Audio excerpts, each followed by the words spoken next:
Então o tema da mensagem de hoje é o elo entre posição e estado. O elo entre posição e estado chama-se graça. Graça quer dizer favor imerecido, ou seja, um favor que nós não merecemos, mas que Cristo nos deu esta vitória através da cruz do Calvário. Amém? Vamos ler Hebreus capítulo 12, versículo 6. Acompanhe no quadro que diz assim: porque o Senhor corrige a quem ama e açoita a todo filho a quem recebe. Parece ser dura essa palavra, né? Eu vou ler de novo, mas você vai entender. Porque o Senhor corrige a quem ama e açoita a todo filho a quem recebe. É para disciplinar que persevereis.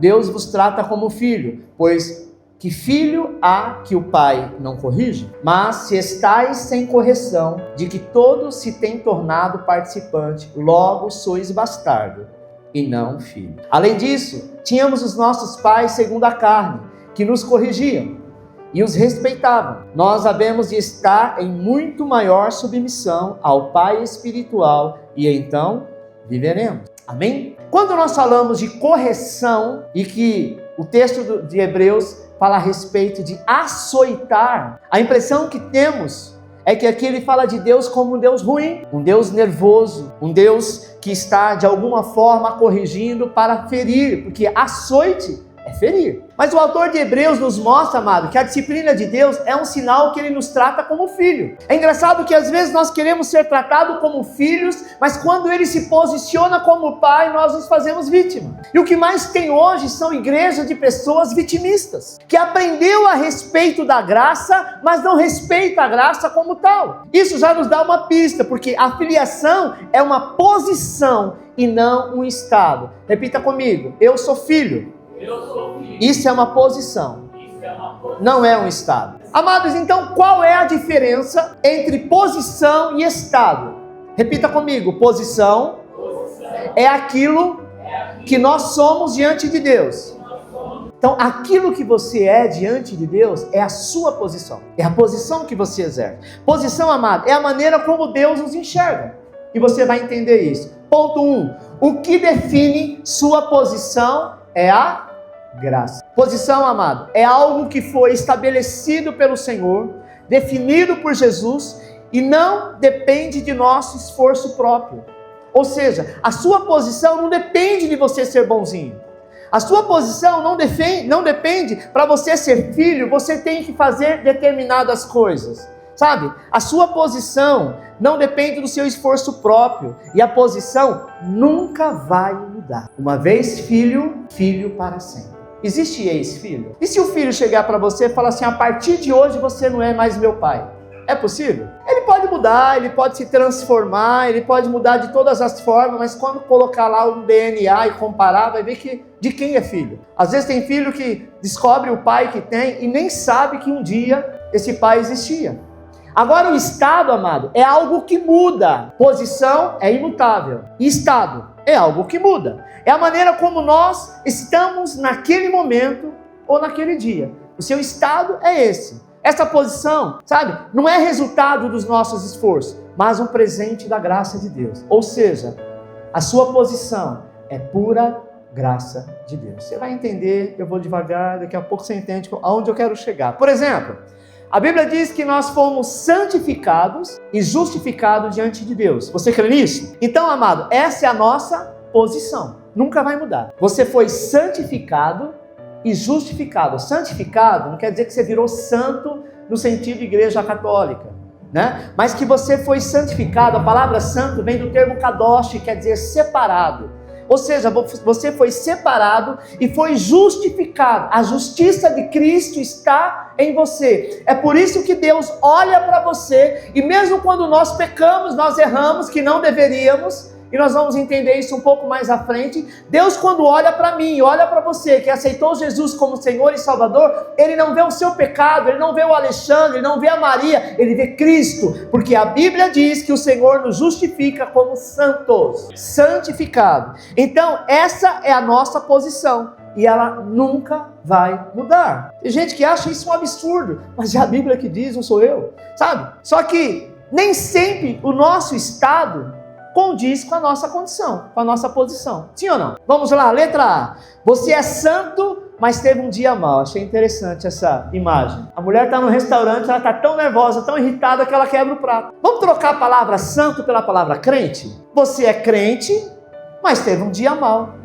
Por causa disso, você deixou de ser cristão? Você deixou de ser separado? Você saiu da sua posição? Não! Preste atenção, você é santo, mas você teve um dia em que alguém fechou você no trânsito, você ficou nervoso, você xingou, sabe? Tem pessoas que vai além, mostra dedo, manda ir para tudo quanto é lugar, sabe? Acaba ficando nervoso e acaba até brigando com a pessoa. Você é santo, mas provavelmente você perdeu a paciência com os seus filhos. Você lembra de Paulo que disse que a igreja de Corinto, bem no começo da carta, e do que ele chamou eles? Disse que eles eram santos. Mas a igreja de Corinto era uma das piores igrejas. Um povo rebelde.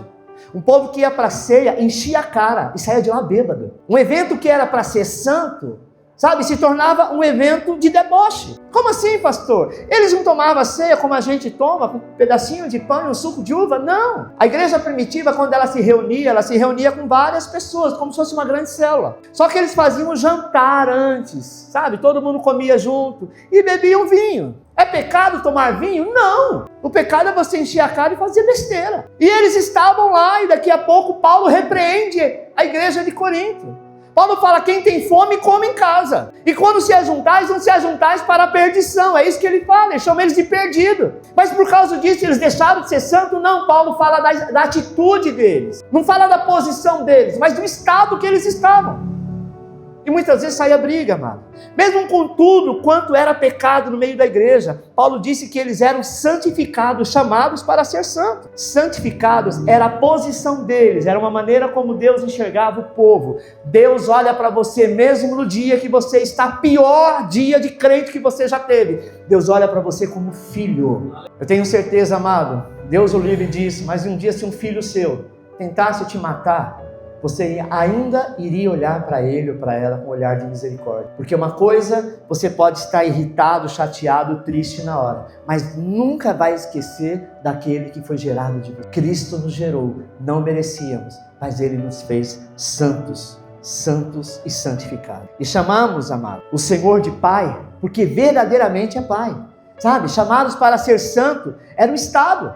Uma vez que você foi chamado para ser santo, esse é o seu estado, porque apesar da tua posição de santificado, o estado dele ainda era santo. Aquele povo ainda era santo, embora que essa mulher, talvez todo mundo olhando para ela, ela quebrando tudo, talvez falou, olha lá a crente, olha lá a pastora, olha lá a obreira. Não é assim que o mundo faz? Jesus não entrou no templo e quebrou tudo e soltou os bichos? Você acha que ele foi lá e falou, ovelhinha, glória a Deus, saia daí, todo zen? Não, ele foi lá e quebrou tudo, ele falou, a casa de meu pai não é comércio. Ninguém repreende ninguém falando manso, embora que Cristo tenha esse poder.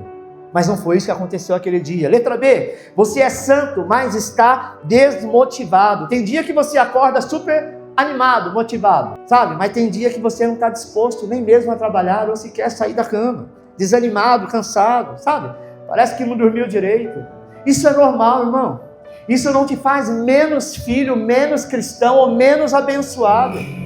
Tem dia que nós estamos bem. Letra C, você é santo e está cheio do Espírito Santo. Tem dia sim que você está cuspindo fogo, que se alguém de repente pedir para você em oração, você vai fazer. Aconteceu um fato, só não vou dar o nome. Uma pessoa me ligou e disse assim, pastor, tem um endemoniado aqui que eu estou há algum tempo tentando expulsar esse demônio. Me ajuda. Imagina, nesse dia eu estava, desculpa a expressão que eu vou usar, tá, irmão? É íntimo, mas eu preciso falar para vocês entenderem onde eu quero chegar. Eu estava na minha casa, junto com a minha esposa, de calção de dormir, não era de cueca, mas bem curto, e sem camisa. Eu morava em Orlando, estava um calor, e recebi essa ligação, era mais ou menos umas 11 horas da noite, só que a diferença do Brasil para Orlando é de 1 hora, então aqui era aproximadamente 11 horas, meia-noite, alguma coisa do tipo. Eu disse, como assim, não quer sair? Eu não saí correndo, coloquei um terno e uma gravata. Eu não falei assim, espera aí que eu vou orar meia hora para Deus me capacitar, para Ele me encher do Espírito Santo, para que eu possa expulsar esse demônio. Eu sei qual é o meu estado, eu sei a minha posição, eu sei quem eu sou, filho amado do Senhor, e naquele momento eu disse, é para agora, em nome de Jesus, sai! A pessoa ficou liberta. Quem me chamou disse, como assim? Rápido desse jeito? Por telefone, sim. Quem faz a obra é o Senhor, não depende de você ir lá e colocar a mão. Se eu olhasse para o meu estado naquele momento, talvez eu ia dizer, não, eu não estou preparado, eu nem orei hoje eu acordei, sabe? Eu acordei emburrado, hoje eu briguei com a minha esposa, hoje eu bati na criança, hoje eu chutei o cachorro, hoje eu discuti com o vizinho, então eu não estou habilitado. Escuta, você é filho, e uma vez que você é filho, aquilo que você declarar no céu é uma ordem, porque o Senhor te escolheu antes mesmo de você nascer. Você está entendendo?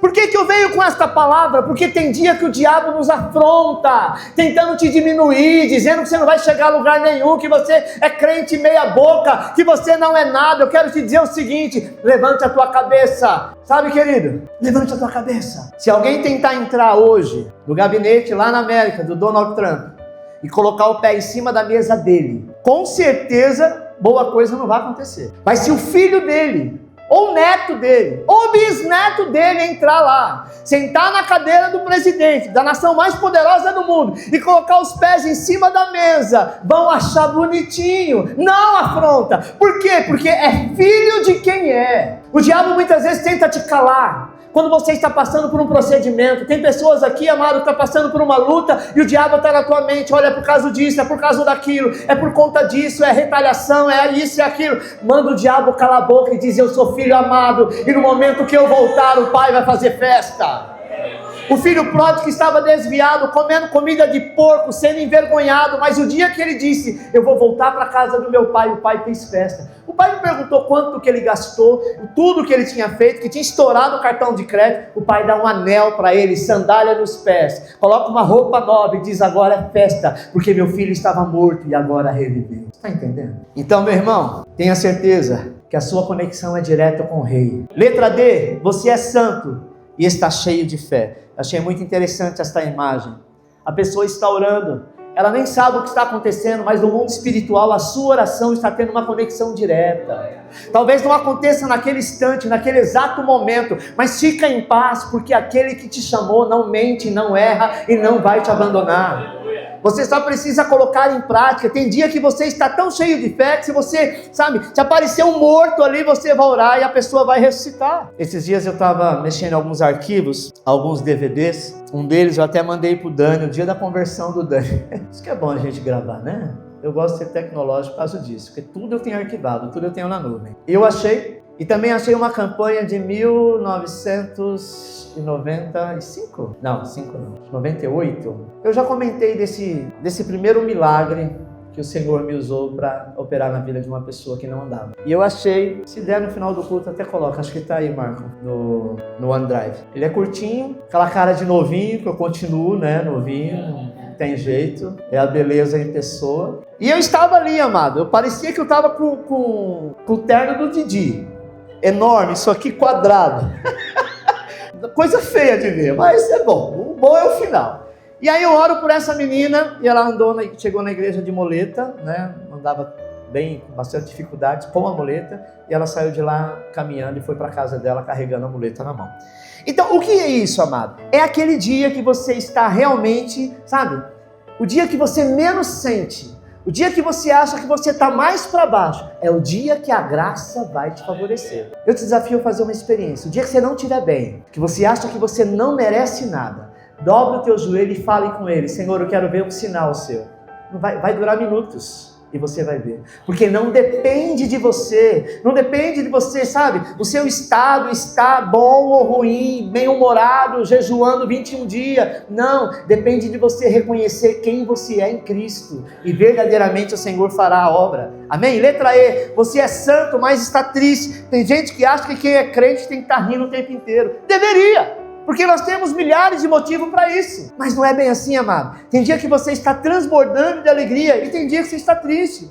Tudo isso tem a ver com o seu estado, sabe? E ele muda. Mas independente do nosso estado, a nossa posição em Cristo Jesus sempre permanece. Amém? A Bíblia diz que nós somos filhos amados de Deus, justificados, santificados, e que nós estamos assentados junto com Cristo nas regiões celestiais. E isso é acima de todo principado, acima de toda potestade. Essa é a nossa posição e nunca vai mudar. Está entendendo? independente do que você fizer. Pastor, então eu posso viver de qualquer maneira, eu posso pecar, eu posso fazer o que eu quiser. Não estou dizendo isso. Nós vamos falar daqui a pouco sobre disciplina. E nós lemos o texto que o Senhor disciplina os seus filhos. Outra linguagem fala que ele açoita. Eu não tenho como imaginar um pai que tiver que açoitar um filho com uma fita de cetim. Isso não é açoite. E aí nós falamos, pastor, mas até agora você falou que Deus é tão bom, que Deus ele nos ama como filho, fato. Irmãos, eu quando era criança eu apanhava quase todo dia. Mas por quê? Porque todo dia eu aprontava. Era natural. Um dia eu olhei para minha mãe e falei do meu irmão mais velho que eu. Falei, por que a senhora não bate nele? Ele falou, porque ele não está aprontando, porque ele na sua idade apanhou mais do que você. E ninguém ficou revoltado, ninguém quis morrer, ninguém virou drogado, ninguém nada. Hoje em dia tem essa cultura de não pode. Eu não sou a favor de bater em ninguém, amado. Eu acho que não deveria. Mas existem situações que você precisa ser mais enérgico. E Deus é assim conosco. Não é porque você é filho que o negócio é bagunçado. Ele te diz, olha, a posição que eu te coloco é diferente do estado que você está. Amém? Acima de todo principado, potestade e poder, Ele está contigo. Você sabe que existe a disciplina do Senhor. Sim, porque a Bíblia diz que Deus disciplina todos os seus filhos. Sabe o que é disciplinar? O seu estado de acordo com a sua posição. O seu estado hoje é de rebelde. Ele quer alinhar você. E este açoite nem sempre, amado, é machucando. Às vezes Deus tira aquilo que você mais ama. Às vezes Deus toca naquilo que você não gostaria que tocasse. Às vezes Deus permite que uma porta fique fechada por um determinado tempo, até você sair, sabe, do estado que você está e se posicionar na posição ao qual Ele te chamou. Tudo que Deus faz é para que você desfrute no seu dia a dia aquilo que já é verdade no mundo espiritual. Amém?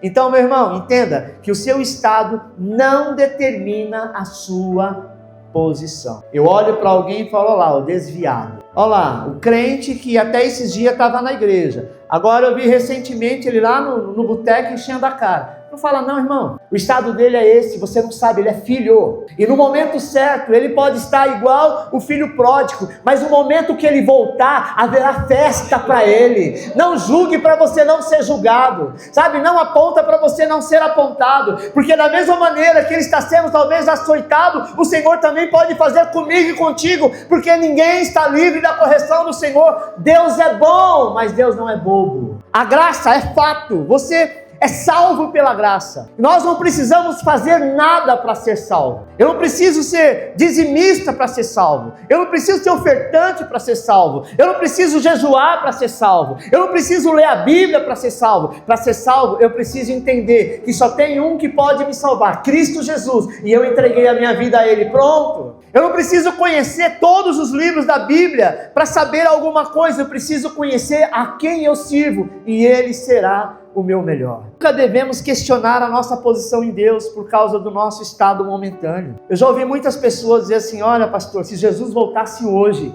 eu acho que eu não iria para o céu. Por quê, meu irmão? Porque hoje eu acordei virado no giraia. Acordei hoje brigando com todo mundo, já tem um tempo que eu estou desanimado, eu já tenho uma meia dúzia de ceia que eu não vou. É mesmo, irmão? Você acha que se Jesus voltar hoje, seu nome já foi apagado no livro da vida? Preste atenção, irmãos. Eu não quero entrar no mérito da questão, porque existem muitos estudos sobre isso, e para que eu pudesse falar a respeito disso, te dar uma posição exata, eu precisaria te explicar dentro da Bíblia, de todos os livros, inclusive de Apocalipse, para que você entenda. Mas eu vou simplificar. Você é filho. É claro que a Bíblia diz que ninguém sabe o dia e nem a hora da vinda do Senhor, nem da sua morte. Mas Deus não tem prazer na morte do justo. Amém? Não tem. E por que morremos? Porque faz parte do processo. Mas eu tenho certeza que nem for no último momento, lá no hospital, você em coma, Deus vai levar alguém lá para dizer para você, olha, se arrependa, porque é chegada a tua hora, você vai se arrepender e Ele te salva. Pastor, então quando eu for salvo, eu vou estar sentado junto com Paulo, com Pedro, com os apóstolos? Não é assim que a Bíblia diz que é não. Mas também não vou entrar aí no mérito da questão. Cada um vai colher segundo aquilo que plantou, que fez aqui nessa terra. Quem ganhou muitas almas vai receber uma coroa. Quem não ganhou alma nenhuma não vai receber coroa nenhuma. Até porque lá não é reinado de terra. Amém, irmão? Mas a sua posição é de filho. E como filho, você estará com Cristo. Amém? Eu quero dizer para você o seguinte. Eu quero falar sobre Números 23, versículo 20. E você vai entender o que nós iremos falar agora em questão de estado e de posição. Números 23, 20. eis que para abençoar recebi ordem, e ele abençoou. Não posso revogar. Não vi iniquidade em Jacó, nem contemplou desventura em Israel. O Senhor seu Deus está com ele. No meio dele se ouve aclamação ao seu rei. Agora, eu escrevi um texto aqui, eu gostaria que você acompanhasse no quadro. Amém? Pode colocar. Só para você entender o que está acontecendo aqui. Depois que o povo saiu do Egito, eles tiveram que atravessar o deserto até chegar na terra prometida. E no meio do caminho, eles passaram por vários territórios, por vários reinos. E um desse reino foi o reino de Moabe. E o rei de Moabe, um homem chamado Balaque, ficou muito assustado, porque o povo de Israel era numeroso. Eram quase 3 milhões de pessoas andando no meio do deserto. O que foi que ele pensou? Esse povo vai acabar com o meu país, vai conquistar o meu reino e eu não consigo fazer nada, porque é muita gente. Só que daí o ministro do rei tiveram uma ideia brilhante e eles falaram: olha, rei, não se preocupa, nós conhecemos um homem da Mesopotâmia, o nome dele é Balaão, e dizem que ele é muito bom em magia. Dizem que quando ele joga uma praga, quando ele amaldiçoa alguém, não tem jeito não. Amaldiçoa alguém, não tem jeito não. A praga dele é muito forte. Então vamos fazer o seguinte, vamos contratar Balaão para amaldiçoar o povo de Israel. Vai ser um dinheiro bem gasto. Eles vão morrer e nós não vamos precisar nos preocupar com nada. E justamente isso que eles fizeram. A Bíblia diz que eles contrataram Balaão, e quando Balaão subiu no monte para jogar a praga dele, ao invés dele amaldiçoar, olha só o que ele falou, Números 23:8. Como posso amaldiçoar a quem Deus não amaldiçoou? Como posso denunciar a quem o Senhor não denunciou? Pois do cimo das penhas vejo Israel e os outeiros e o contemplo, e eis que o povo que habita só e não será reputado entre as nações. Você consegue imaginar a cena aqui, irmão? Preste atenção. O rei tinha gasto uma grana para que a profeta, Balaão, amaldiçoasse o povo judeu. Inclusive tinha feito sacrifícios, altares que Balaão havia pedido. E ao invés dele amaldiçoar, ele disse assim: eu não posso amaldiçoar o que Deus abençoou. Assim é com a minha vida e com a sua. Se alguém está te jogando praga, se alguém está fazendo alguma coisa, fique em paz. Um dia uma irmã me ligou, e disse assim: pastor, eu estou muito chateada, estou preocupada, estou desesperada. Eu disse: por quê, irmã? Porque hoje de manhã eu fui sair para trabalhar, tinha um alguidar com uma galinha preta, com vela, com farofa no meu portão. O que eu faço? Nada, vai lá, pega uma sacola, coloca tudo no lixo e joga fora. Isso é lixo. Mas pastor, eu vou colocar a mão nisso, eu não sei nem quem foi que fez. Falei: escuta, irmã, você já morreu. A velha mulher morreu, a que está aí tem um espírito novo no mesmo corpo, que esse corpo vai morrer. Então praga alguma chegará à tua tenda, nem maldição chegará à tua casa, porque o Senhor está contigo. Balaão, amado, ele simplesmente foi sacana, mas ele pegou o dinheiro sabendo que ele não podia amaldiçoar o que Deus abençoou. O seu nome está escrito no livro da vida, pode colocar debaixo de galinha preta, pode colocar em vela de 7º dia, pode colocar na boca do sapo, até da girafa, não tem problema. Sabe por quê? Porque o seu endereço não é mais o mesmo. A Bíblia diz que ninguém sabe o seu nome. No dia que você aceitou Jesus, seu nome foi mudado. E naquele dia lá em Apocalipse diz que você vai receber uma pedra branca. E aí então você saberá o seu novo nome. Você não consegue mandar uma carta de cobrança para alguém se você não tem o endereço dessa pessoa, se você não tem o e-mail dessa pessoa, se você não tem o telefone dessa pessoa e principalmente se você não tem o nome correto dessa pessoa. O diabo pode pintar e bordar, ele pode usar a inteligência artificial, mas a inteligência maior, natural, que é de Cristo, já está sobre a sua vida. Sabe, amado? Ao invés de ele amaldiçoar, ele disse: eu não posso amaldiçoar, porque esse povo que Deus abençoou, não tem como amaldiçoar. Mas até aí tudo bem, eles foram tentar pela segunda vez, A Bíblia diz que Balaão subiu no monte de novo, e sabe o que ele falou? Números 23:19. Deus não é homem para que minta, nem filho do homem para que se arrependa. Porventura, tendo ele prometido, não o fará, ou tendo falado, não cumprirá. Eis que para abençoar recebi ordem, ele abençoou, e não posso revogar. Não viu iniquidade em Jacó, nem contemplou desventura em Israel. O Senhor seu Deus está com ele, no meio se ouve aclamação ao seu rei. Você consegue entender o que está escrito aqui? Consegue entender que Balaão, tentando amaldiçoar o povo de Deus, e sabe o que acontece? Ele passa a abençoar. Ele não consegue amaldiçoar. Então não se preocupe se tem alguém se levantando contra a sua vida, porque Deus não havia amaldiçoado o seu povo. O dia que você aceitou Jesus, toda a maldição foi quebrada. Inclusive, se você continuar lendo a história aqui, você vai ver que eles tentaram pela terceira vez, e na terceira vez foi algo ainda mais poderoso, porque Deus começou a usar Balaão para abençoar ainda mais o povo. Ponto 2, a nossa realidade. Existem coisas, amado, que nós precisamos entender. A cruz como a base da posição. A nossa posição é nos posicionar diante da cruz de Cristo. Amém, amado? A nossa posição em Cristo não é conquistada. Você não conquistou Cristo. Pelo contrário, Ele é que te conquistou. Você não teve que fazer esforço nenhum, sabe? Ela foi recebida pela graça. Efésios 2, 8, 9 diz que somos salvos pela graça, por meio da fé. E isso não vem de Deus, não vem de nós, é dom de Deus. O mundo não consegue entender a graça. A graça é a ação de Deus, sabe? Que nos dá o que nós não merecemos. Seja sincero, você merece alguma coisa? Eu mereço alguma coisa? Diante das nossas atitudes? Tem dia que você é até bonzinho, mas na nossa bondade nós temos alguma coisa querendo em troca.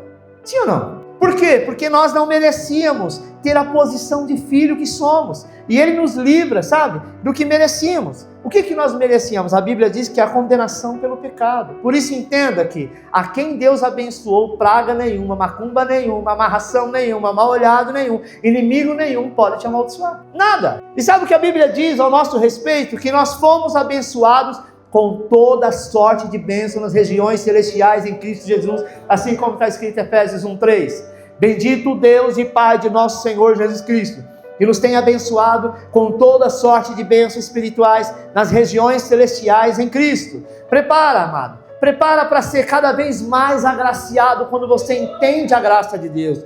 Repare que Paulo não estava dizendo aqui que nós seremos abençoados, ele afirma que nós já somos abençoados. Ele não diz, olha, vocês um dia serão, provavelmente isso vai acontecer, quem sabe. Ele diz que você já é abençoado. E ser abençoado é a nossa posição. É algo que não muda. Você é abençoado porque Deus te abençoou, pronto e acabou. Fato. Amém? Mas pastor, tem dia que eu não sinto nem Deus. Tem dia que eu não sinto de orar. Tem dia que eu não sinto de louvar. Tem dia que eu não sinto nem de falar nada. Não importa o que você sente, importa quem você é. Você está entendendo? Tem algo interessante no versículo de Números 23, 21 que diz assim: não viu iniquidade em Jacó, nem contemplou desventura em Israel. Esse Jacó aqui é o mesmo que Israel, sabe? Não se trata de uma pessoa, da pessoa em si de Jacó, mas a Bíblia está falando sobre o povo, todo o povo de Israel. Se a gente for aprofundar na história de Israel, quando sai do Egito, alguns deles morreram no Egito, no deserto, perdão, e saíram de lá amaldiçoando. Logo na grande bênção deles, que eles param diante do Mar Vermelho, o que eles falam para Moisés? Será que não tinha cemitério, Moisés, lá no Egito para enterrar os nossos corpos? Será que nós vamos ter que morrer aqui na água? Olha que povo ingrato. Talvez se eu fosse Deus por alguns momentos, ou você, numa hora como essa, ia falar, é infeliz. Então agora o pau vai te achar. Vocês vão tomar a surra primeiro para depois se salvar. Deus não é assim. Deus não é vingativo. Sabe, amado? Acompanha comigo no quadro. Então Deus não viu iniquidade no povo de Israel. E isso é interessante, porque você se lembra da história? Você lembra de como o povo se comportava lá no deserto? Eles eram bonzinhos? Sempre servindo a Deus? De jeito nenhum. Pelo contrário, a Bíblia diz que o povo murmurava demais, reclamava demais, direto se rebelava contra Deus. E mesmo assim, quando tentaram amaldiçoar o povo, o Senhor se levantou e disse que não via pecado nenhum em Israel. Perceba que ele não está falando que não tinha pecado. Ele apenas disse que não via pecado nenhum em Israel. E sabe por que o Senhor não via pecado nenhum? Porque no meio do acampamento deles estava o tabernáculo. E dentro do tabernáculo tinha um altar de bronze que apontava para a cruz. E nesse altar de bronze, todos os dias, o cordeiro era sacrificado. Sabe por quê? O Senhor não vê pecado na sua vida? Não é porque você é bonzinho demais e não faz nada de errado, mas é por causa da cruz de Cristo. Tudo que o Senhor vê é o sangue de Jesus na sua vida. Quando Deus olha para você, Ele não vê pecado, Ele vê Cristo. E é por isso que a nossa posição não pode mudar, porque nós estamos em Cristo. Aquele povo rebelde que eu acabei de falar. O Senhor olha para eles e não vê pecado para eles. Por quê? Porque todos os dias, lá no tabernáculo, eles sacrificavam ao Senhor. E eu quero dizer, amado, que todo o Velho Testamento aponta para a cruz. Se você vê toda a história do Velho Testamento, fala de Cristo. O cordeiro que era sacrificado para perdão dos pecados, era por quê? Exatamente porque era Cristo. Mas Cristo, o único ato que ele fez, a Bíblia diz que ele se entregou como cordeiro. E como cordeiro mudo, ele foi para a cruz. E quando ele estava perto de morrer, ele diz: Pai, não impute a eles nenhum pecado, porque agora eu entrego o meu espírito. E gritou: Tetelestai. Ou seja, está consumado, o preço está pago, ninguém poderia pagar pelo pecado, apenas um homem sem pecado. Sabe, amado, quando você tem a revelação dessa verdade, o diabo não pode mais te parar, o diabo não pode mais te amedrontar, sabe? Só que apesar disso, essa mensagem não é uma permissão para você viver no pecado, pelo contrário. Sabe por quê? Porque por mais que a sua posição não mude, por mais que você não deixe de ser filho amado e abençoado por Deus, ainda assim, existe a disciplina do Senhor. A Bíblia diz o seguinte em Hebreus 12, 6. Porque o Senhor corrige quem ama e açoita a todo filho a quem recebe. É para a disciplina que perseverais. Deus vos trata como filho. Pois que filho há que o pai não corrige? Mas se estáis sem correção, de que todos se têm tornado participante, logo sois bastardo e não filho. Preste atenção. Se você ver uma pessoa que se diz salvo e ela comete todo tipo de situação e nada acontece com ela, não é filho, é bastardo. Não tem como. O filho pródigo, ele foi até aonde o dinheiro deu. O dia que o dinheiro acabou, que ele viu que os seus amigos não eram amigos, ele lembra da casa do pai. Irmãos, a Bíblia é muito clara quando ele diz: na casa de meu pai tem comida. Até os empregados do meu pai comem muito melhor do que eu. Eu vou voltar para a casa de meu pai. Ele disse em algum momento que ele estava arrependido? Não. Ele volta por causa da comida, ele volta por causa da situação. Ele volta, amado, exatamente pelo estado que ele estava vivendo. E quando o pai encontra com ele, o pai faz o quê? Olha para ele e fala: agora voltou e feliz. Agora que acabou o dinheiro que você gastou com prostituta, você gastou com droga, você gastou com tudo quanto é coisa, agora você volta com essa cara lavada. Talvez fosse eu ou você como ser humano, nós poderíamos fazer isso, mas o pai jamais vai fazer. Porque o pai, ele não vai estar olhando, amado, o estado que a pessoa chega, mas ele vai estar olhando a posição, e a posição dele era filho. Preste atenção que o pai permitiu que ele passasse pelo que ele passou, para que ele pudesse voltar. Sabe, irmão, é muito natural você ver alguém passando por uma tribulação. Às vezes você quer entrar no meio, às vezes você quer corrigir, às vezes você quer entrar na frente e não entra não. Quando Deus está corrigindo alguém, quando Deus está falando com alguém, não entra no meio, porque Ele está disciplinando essa pessoa, e Ele só disciplina porque Ele ama. Você está entendendo? Eu já atravessei na frente de Deus para ajudar alguém que eu sabia que Deus estava tratando. Sobrou para quem? Para mim. E eu tive que apanhar para poder aprender. Tem coisas, amado, que Deus precisa fazer, que não adianta você fazer.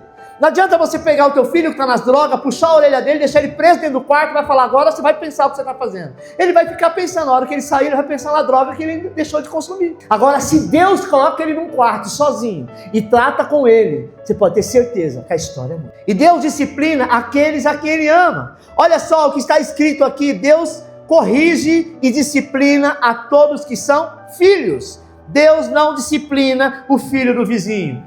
Deus não disciplina o filho do diabo. A Bíblia diz que Ele disciplina os seus filhos. Deus é bom? É bom. Mas Deus também sabe ser fogo consumidor. Fogo consumidor quer dizer aquele que consome algo que mantém essa chama acesa. As nossas vidas mantêm o Senhor aceso em nós.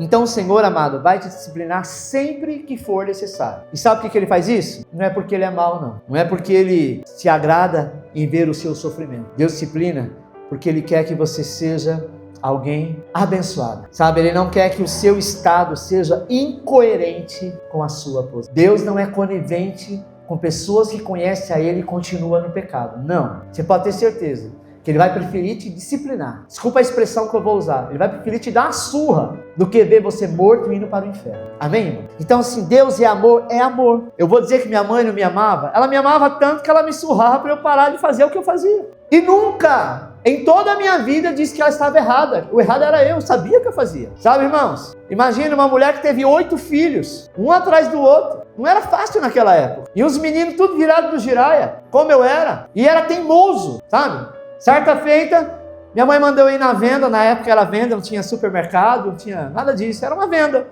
E eu morava num lugar que tinha, o fundo da minha casa era praticamente um corredor e tinha o telhado das casas de baixo, era um morro. E ela falava assim, Alexandre, não vai pelos telhados. Só que eu ia pelo telhado que era mais perto, eu não queria dar volta e passar pela viela para chegar lá. Eu olhei para um lado, olhei para o outro, e falei, eu vou pelo telhado. Eu gostava de brincar de Homem-Aranha. Então eu ia, pulando, sabe? Até que um dia, irmãos, por um acidente, no meio do percurso construíram um barraco com telha de brasilite, aquela fininha. Eu falei, caramba, se eu voltar ela vai saber que eu demorei e alguma coisa de errado, eu vou por aqui mesmo. Aí eu lembrei uma vez que meu pai falou, sempre que você pisar em telha, você pisa onde está os pregos. Porque ali tem uma madeira, não vai quebrar. Na época, amado, eu tinha ganhado um quichute. Muita gente aqui não sabe o que é quichute. É coisa moderna. E eu gostava de colocar ele, tipo como chinelo, você pisa na parte de trás. E quando eu fui, eu virei o pé e o meu quichute rolou no meio da telha. E agora? Vê se eu achava um pau, alguma coisa. Não, porque eu estava em cima de um telhado. Eu disse, eu vou bem devagarzinho, como meu pai falou. No momento que eu fui pegar o quichute, meu pé errou e eu pisei e caí. A telha quebrou, caí dentro do guarda-roupa da mulher. Minha mãe está aqui, minha irmã está aqui, não me deixa mentir. E desmaiei, acho que de tanto medo. Eu sei que aquele barulho todo foram lá, quando abriu a porta do guarda-roupa eu caí. Me juntaram por aqui e levou lá para dona Ana, tadinha. Tanta coisa para pagar, ainda tinha que pagar o telhado e o guarda-roupa da mulher. Porque o guarda-roupa daquela época, foi logo talvez quando começou a sair os bar-tira da vida. Sabe? Que era aquele aglomerado no teto, não tinha madeira. Madeira era em volta, aquele aglomerado que você pisava, ele afundava. Irmãos, nem por isso eu fui castigado, eu fui repreendido, mas nem por isso minha mãe me lançou fora e me deu para outra pessoa. Às vezes nós fazemos algumas coisas assim no mundo espiritual, sabe? E nós achamos que o Senhor vai nos lançar fora. O Senhor sempre tem uma palavra para você. Agora deixa eu falar algo que está no meu coração. Eu não sei para quem que eu vou estar dizendo isso. Eu quero te dizer que o Senhor já te deu muita chance, que você ainda não foi disciplinado como deveria, mas é tempo de você correr, porque o Senhor está te chamando. Não espere a vara do Senhor chegar a ti. Amém, irmão? Depois daquele dia, eu tive que passar por aquilo, nunca mais eu andei pelos telhados. Minha sorte é que eu não quebrei uma perna, não quebrei um braço, mas foi uma situação horrível. O medo foi tanto que eu desmaiei. Eu devia ter o quê? Uns 6, 7 anos? Já? Nossa! Então era isso. Minha irmã mais velha está dizendo, então mais ou menos 10 anos. Nossa, achei que era menos, uns 6, 7. Foi na Dr. Curtis, é verdade. Vamos lá para a palavra. Deixa eu contando história aqui. Irmão, guarde o seu coração, que você não tenha nenhuma posição em Deus que não seja agradável aos olhos do Senhor. Você é um filho amado, abençoado pelo Senhor. E essa é uma verdade que nunca vai mudar. Sua posição nunca vai mudar. O seu estado pode até mudar. Cada dia você está com um estado diferente, sabe? Com humor diferente. Mas não é isso que te define. O seu estado não te define diante de Deus. É a sua posição que te define em Cristo Jesus. Então este é o elo entre posição e estado. Chama-se graça de Deus. Aplauda ao Senhor que Ele é. Aleluia.